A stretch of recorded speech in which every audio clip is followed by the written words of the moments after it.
हमारे यहां जब सती प्रथा की कहानी चर्चित हुई ना विलियम बेंटिंग के द्वारा, उसी साल में इंग्लैंड में 2700 से ज्यादा महिलाओं को डायन कह के मार डाला गया,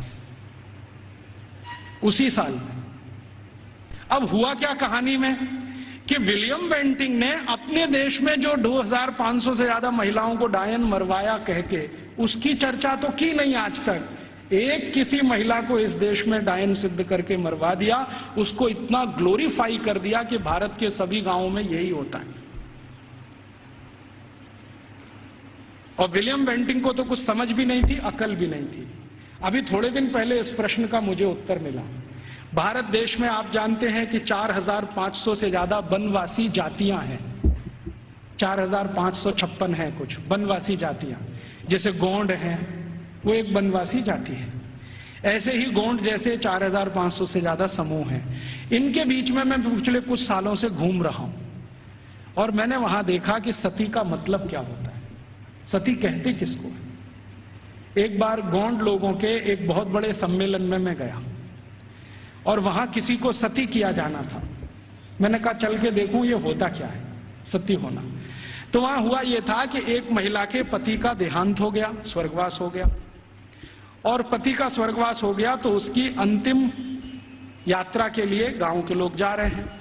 अंतिम संस्कार वो ऐसे ही करते हैं जैसे हम करते हैं, अग्निदाह करते हैं, लकड़ियां इकट्ठी करते हैं। तो मैंने देखा कि उसकी पत्नी आती है और उसके चारों तरफ प्रदक्षिणा करती है और संस्कृत के मंत्र बोलते हैं। कभी कभी उनको भूल जाएं तो वो अपनी भाषा के मंत्र बोलने लगते, लेकिन मंत्र उच्चार होता है, बराबर होता है, पूरे समय होता है। जितने समय तक लाश जलती है तब तक वो मंत्रोच्चार करते रहते हैं, कुछ ना कुछ बोलते हैं। तो मंत्रोच्चार हो रहा है, पत्नी उसकी प्रदक्षिणा कर रही है, तो एक चक्कर उसने लगाया और उनकी अपनी भाषा में सबके सामने हाथ जोड़कर कहा कि आज मेरे पति का स्वर्गवास हुआ है, समाज में ऐसा कौन सा समूह है जो मेरी सुरक्षा की जिम्मेदारी लेगा। वो प्रश्न पूछ रही है और बड़े सुंदर शब्दों में वो कह रही है कि भारत के शास्त्रों ने हमेशा स्त्री को सुरक्षित रहना ये आवश्यक है, क्योंकि उसको जीवन बढ़ाना है, तो इसलिए उसको सुरक्षा की जरूरत है। प्राकृतिक सुरक्षा भी चाहिए, दूसरे तरह की भी सुरक्षा चाहिए। क्या मेरी बेटियां जिम्मेदारी लेंगी? बेटियों ने हां बोल दिया तो आ जाएगी, नहीं बोला तो फिर चौथा चक्कर लगाएगी।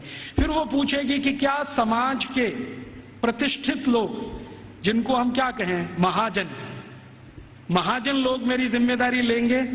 अगर उन्होंने हां बोल दिया तो आ जाएगी, ना बोल दिया तो फिर चक्कर लगाएगी पांचवा।